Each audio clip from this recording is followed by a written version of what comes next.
Olá a todos! Hoje é dia 10 de novembro, estamos começando o 24º programa do Empower Connection, a nossa quarta temporada. Eu sou o Rogério Schmidt, falando aqui de São Paulo, lá em Brasília, a Vera Galante. Vera, tudo bem? Tudo bem, Rogério? Olá a todos também, sejam sempre muito bem-vindos ao nosso programa. Não esqueçam de assinar o nosso canal, de se inscreverem, né? Mandarem likes, comentários e indicarem aí para os seus parentes, amigos e vizinhos. Isso. Vera, a gente tem uma pauta aí grande de temas domésticos, né? Mas vamos começar falando do tema internacional aí, o conflito lá do Oriente Médio, Israel, Hamas, como isso está reverberando aqui dentro do Brasil também. O que você acha? Pois é, vamos começar assim, inclusive porque o ministro, o embaixador Mauro Vieira acabou de dar uma coletiva, é bom que está quente na mente de todo mundo. Vamos começar pelos brasileiros que estão em Gaza. Houve a repatriação sem problema de brasileiros que quiseram deixar Israel, junto com seus animais de estimação e tudo mais, foram repatriados.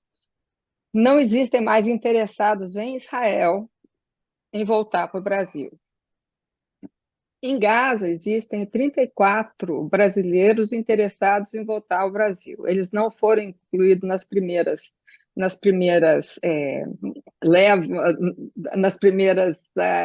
vamos dizer, fugas de Gaza, né, pelo Egito, saindo pelo Egito, por razões várias. Daqui a pouco eu faço umas conjecturas aqui, mas por enquanto, então, eles, depois de negociações do ministro Mauro Vieira, do Amorim, né, o assessor especial do presidente para Relações Internacionais, do próprio Lula, esses brasileiros já estão na fronteira com o Egito, pronto para saírem do Egito. Acabou de fechar a fronteira novamente por outras razões, mas deve abrir. Em seguida, eles saem, o avião já está esperando e eles vêm embora, né? Esses 34. Depois desses, não existem relatos de outros que queiram sair de Gaza agora, porque eles não precisam de sair, tá, se quiser. E o Brasil busca esses que querem. Então, esses 34 virão, vai ter uma recepção para eles, o próprio Lula vai recebê-los. É, e com isso cessa a repatriação de brasileiros ali naquela região de conflito. Só que aquela região de conflito, de repente, gerou conflitos aqui no Brasil.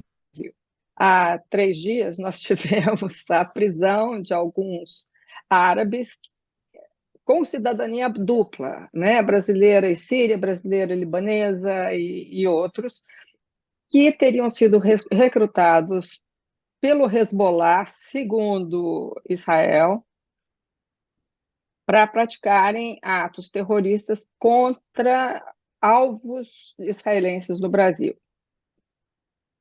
Imediatamente, o Israel,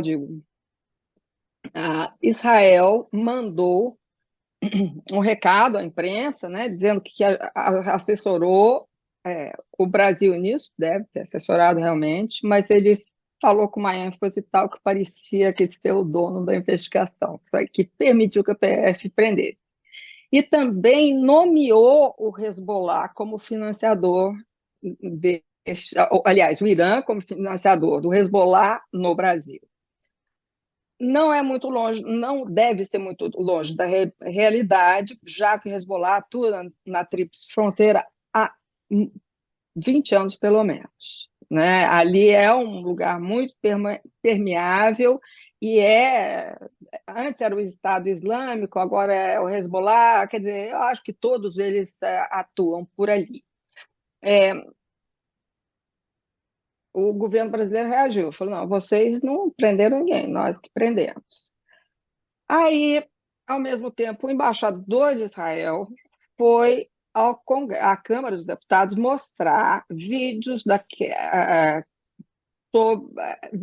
gráficos do que aconteceu no dia 7 de outubro, para deputados da oposição, em sua maioria. Em sua maioria, da maioria ali do PL.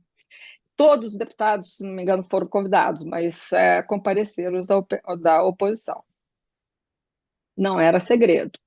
O ex-presidente Bolsonaro soube, foi e se sentou ao lado do embaixador de Israel.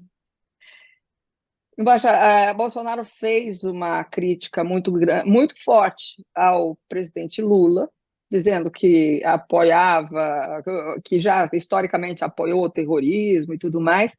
O embaixador de Israel não falou nada.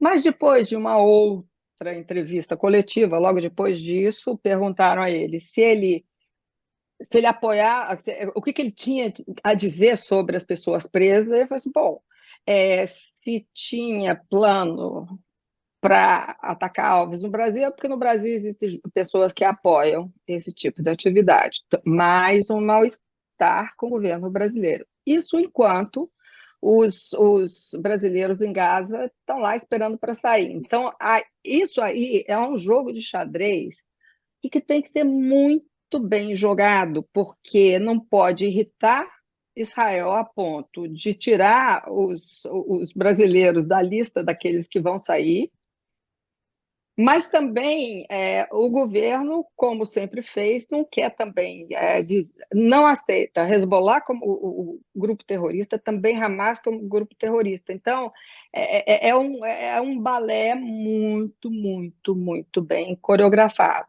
Então, a relação Brasil-Israel agora não está no seu melhor momento, mas não impede que os brasileiros em Gaza saiam, né? Então, é uma série de de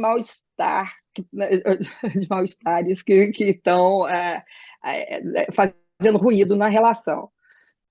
Bom, vamos voltar então para a pauta doméstica, Vera. Acho que o grande tema dessa semana foi a aprovação no Senado da reforma tributária, né, da emenda constitucional, que simplifica aí a estrutura dos impostos sobre o consumo, né?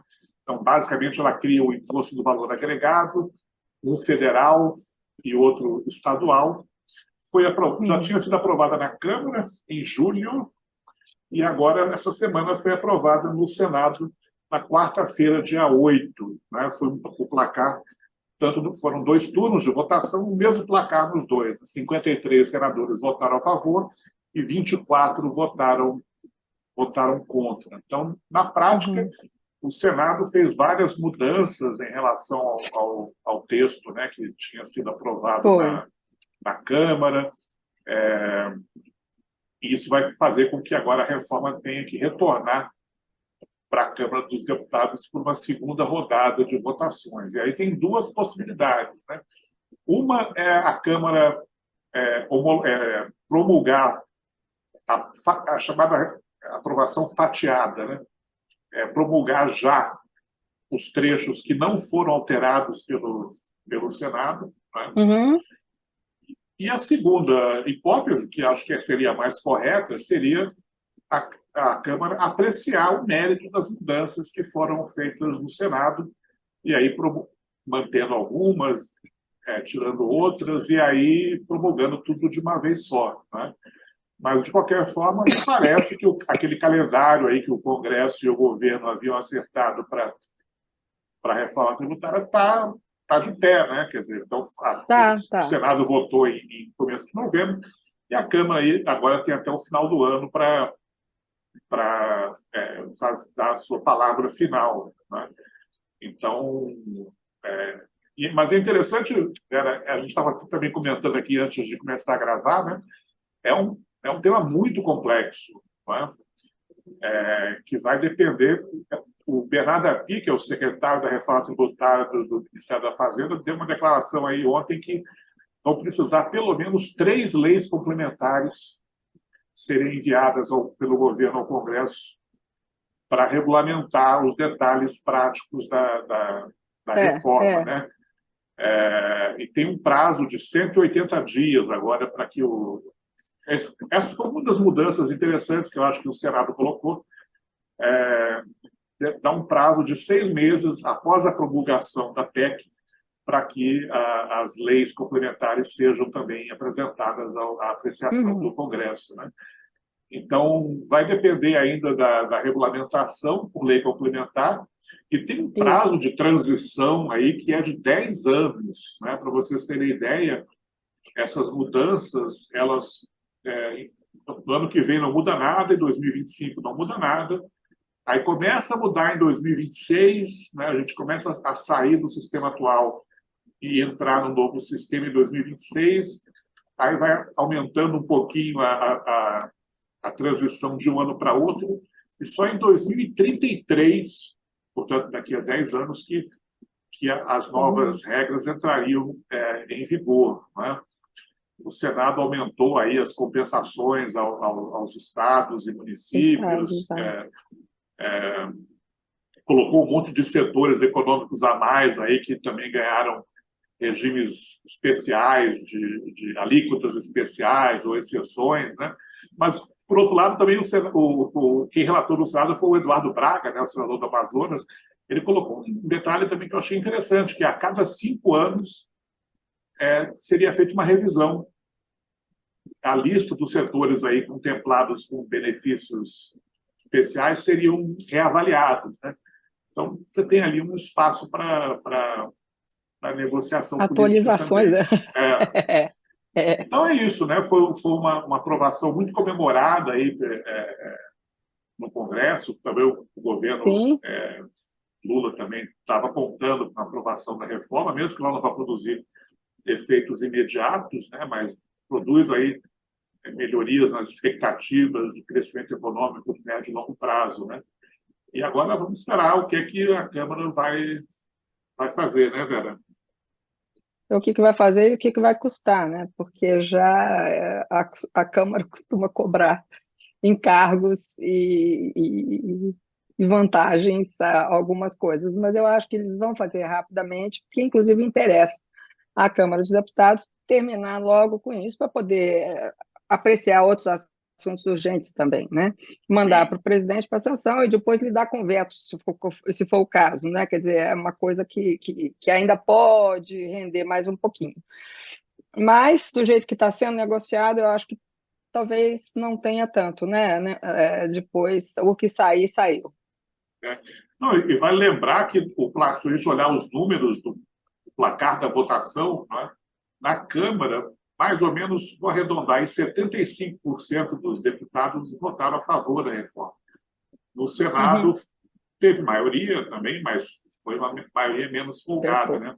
Foi ali mais ou menos 65% dos senadores que apoiaram o projeto. Então, teoricamente, na Câmara, né, o governo vai ter, enfim, a maioria favorável ao projeto é mais consolidada. Agora precisa ver, de fato, o que eles vão manter ou não dessas mudanças que o Senado está fazendo, né? Se foi tudo negociado já previamente, ou se vai ter uma nova rodada aí de conversas, enfim. Então, na prática, no curto prazo não muda nada, mas daqui a 10 anos teremos um sistema tributário sobre o consumo, né? Aqui a gente está falando dos impostos sobre o consumo, né? Consumo, inteiramente novo, né? Tem também uma expectativa aí de que no ano que vem se discute uma segunda reforma tributária, que é os impostos sobre a renda. Então, aí pode ser até um tema mais polêmico, né? Enfim, nós vamos ver. Esse aí é mais complicado, porque o lobby aí é bem mais forte.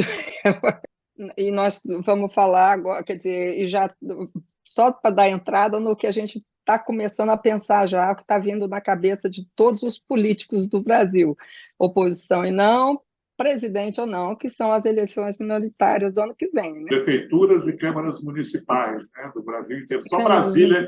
Só Brasília que não tem eleição municipal. Né? Então, as eleições passam a fazer parte do cenário de tudo que acontece daqui para diante, né? Os movimentos do Congresso, os movimentos do Executivo também, porque o Executivo também quer o seu pedaço, né? Nas cidades, né? Interessa todo mundo, né, Vera? Porque os parlamentares eles têm lá os seus aliados disputando as prefeituras, né, principalmente, né? Interessa aos partidos políticos também, porque os Claro, partidos têm lá as suas metas, eleger tantos prefeitos, tantos vereadores, porque isso depois já cria ali posições de poder para a eleição do Congresso daqui a 3 anos. Então, é um joguinho que já está tudo amarrado, né? já está tudo amarrado, e próprios congressistas, alguns saem para se candidatar Sim, também sim. a prefeitos e tudo mais. Quer dizer, a gente tem que. Isso aí a gente tem que entrar na nossa matemática aqui, na nossa análise. E falando nisso, tem a meta fiscal, por exemplo, que é uma que entra muito na matemática deles e que está agora, se tem meta, se não tem meta, né? Ou se vai dobrar a meta, ou se vai dividir a meta, como é que vai ficar, né? Você cria em ano de eleição, você cria uma expectativa de que os governos gastem mais, né? Então, e tem. Engraçado que no dia que a gente estava gravando o nosso último programa, que semana passada teve o feriado de finados, a gente não teve o programa, Isso. mas na semana anterior, no dia 27 de outubro, naquela mesma manhã, enquanto a gente gravava, o presidente Lula teve lá um café da manhã no Planalto com jornalistas, né? E deu aquela declaração de que dificilmente o governo vai conseguir cumprir a meta de déficit zero. Ou seja, o governo se comprometeu, né, em abril, quando mandou para o Congresso a LDO, de entregar o resultado fiscal de zero do próximo ano, ou seja, nem superávit, nem déficit. Né? É, E aí o Lula deu essa declaração. O mercado financeiro já vinha projetando que seria muito difícil mesmo cumprir essa meta, né? Justamente o problema de a arrecadação não está tão boa quanto o governo esperava. Tem vários projetos aí que precisam ser aprovados no Congresso para aumentar a receita, né? E aí criou, né, toda uma polvorosa aí, a bolsa pois caiu, o dólar é. subiu, o governo vai cumprir a meta ou não. Falaram que o Fernando Haddad estava sendo já escanteado pela ala política do governo, né? Engraçado que todo mundo sabia, isso aí não era surpresa para ninguém, que a meta não ia ser cumprida. Ninguém, nem situação, nem oposição, acreditava que fosse cumprida. Só que o presidente falando torna oficial.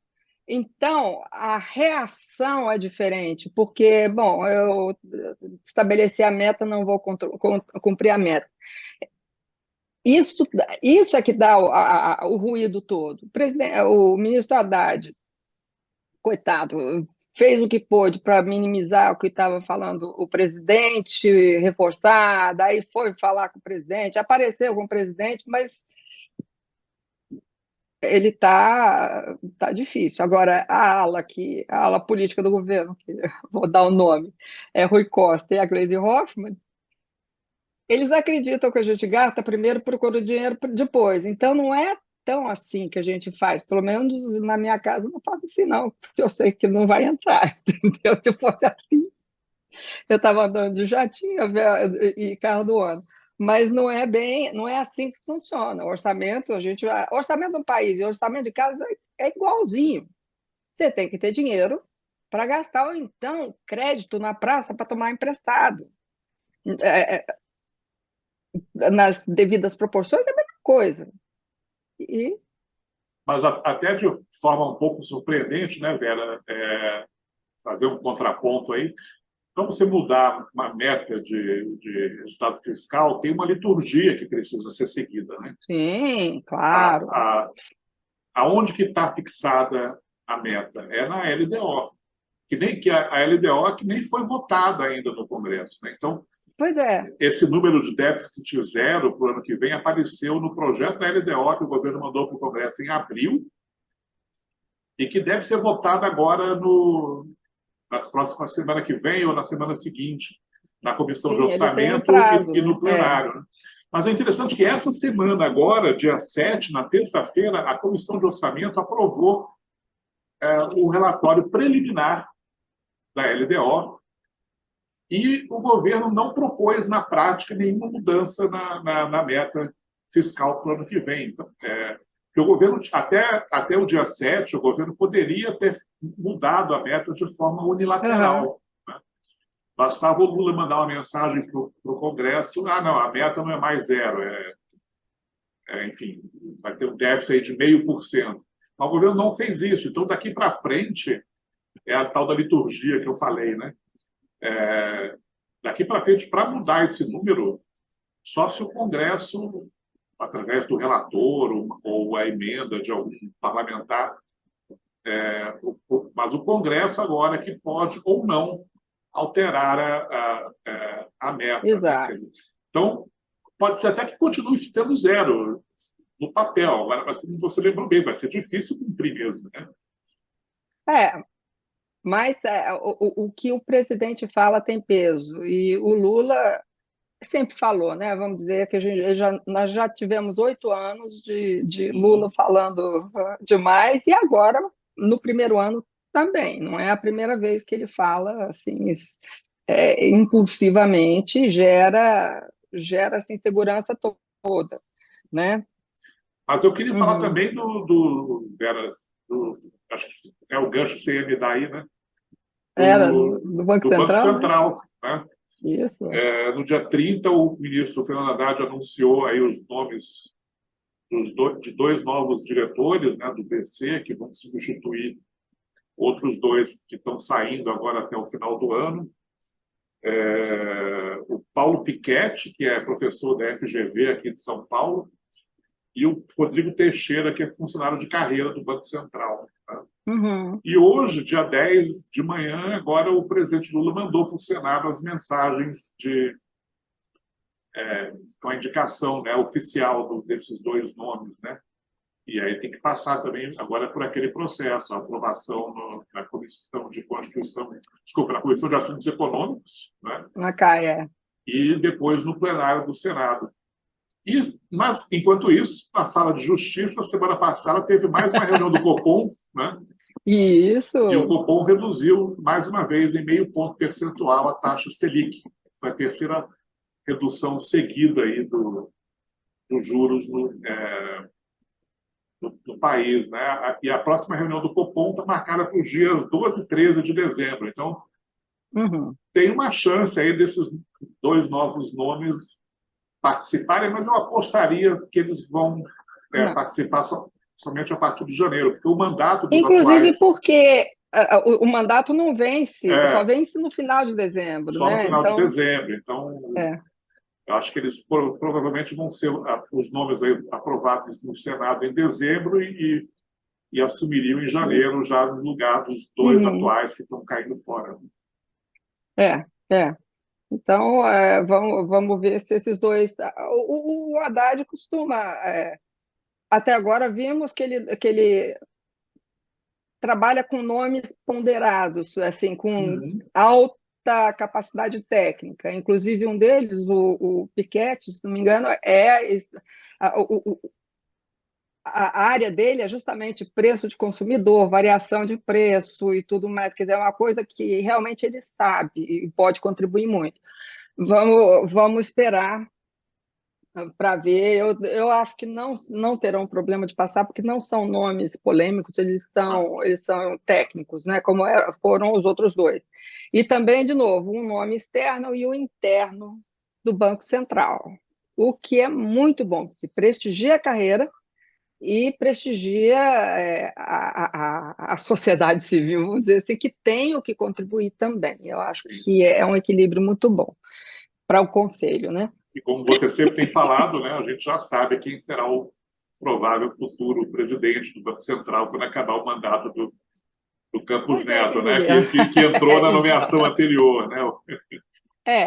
Ele já está treinando, né, para ver como é que funciona. Isso aí não tem muita surpresa, né, assim, com isso, mas nós temos outras surpresas, aliás, outros suspenses que nós estamos aguardando ansiosamente, não é? É, bom, Já é até o meu destaque, se você me permite. com certeza. Hoje completa 41 dias desde a aposentadoria da Rosa Weber no Supremo. E agora o Lula demorou 51 dias para indicar o sucessor do Lewandowski, que foi o Cristiano Zanin. Então, daqui a 10 dias, pode ser, ou seja, talvez... Vence o prazo. Se o Lula quiser igualar o tempo, né, ele teria mais 10 dias aí para anunciar o seu nome para a vaga do STF. Né? Então, eu acho que não vai ser semana que vem, porque semana que vem tem um feriado também aí no meio da semana. Mas talvez agora, até o final do mês de novembro, a gente saiba já quem é o nome, né, para o STF. Então, já que já estamos no destaque, eu vou dar o meu também. O meu é a nomeação para a PGR, que eu acho que é muito mais urgente do que do Supremo, apesar do Supremo gerar uma expectativa maior, porque é mais visível. Tem a procuradora Lindora, que é a procuradora-geral interina, que está numa saia justa, porque ela pode propor uma porção de coisas, alguns votos, por exemplo, ela pode dar recomendações e que podem ser mudados em seguida, assim que for nomeado o próximo procurador-geral. Então, ela fica uma coisa parada, engessada, porque ela não vai fazer alguma coisa que pode não vingar. Ela está fazendo assim o que é imediato, o que precisa da ação dela, ela faz. Mas a coisa de mais longo prazo, um processo que vai demorar muito mais para ser julgado e tudo mais, ela não tem tomado atitude nenhuma, com razão, porque pode ser uma coisa completamente inócua. O presidente Lula recebeu mais alguns candidatos à presidência à Procuradoria-Geral, né, ao cargo, e lembrando que o Ara saiu também em setembro, no finalzinho de setembro, antes da ministra Rosa Weber, então esse prazo vence antes. Ele tem falado que quer nomear o novo ou a nova PGR até o final deste mês. Então, eu acho que é eu isso, cheguei ao né, fim. Vera? Eu também. Então, estamos encerrando mais um Empower Connection, novamente agradecendo aí a audiência, a participação dos nossos inscritos. Não deixem de nos mandar likes, de indicar o nosso canal para outras pessoas. E, se o mundo não acabar, estaremos de volta na próxima sexta-feira, dia 17, não é, Vera? Exatamente. Acho que não acaba, não. Então, tchau. gente, Bom dia, boa tarde, boa bom... noite a todos. Isso, e ótimo final de semana.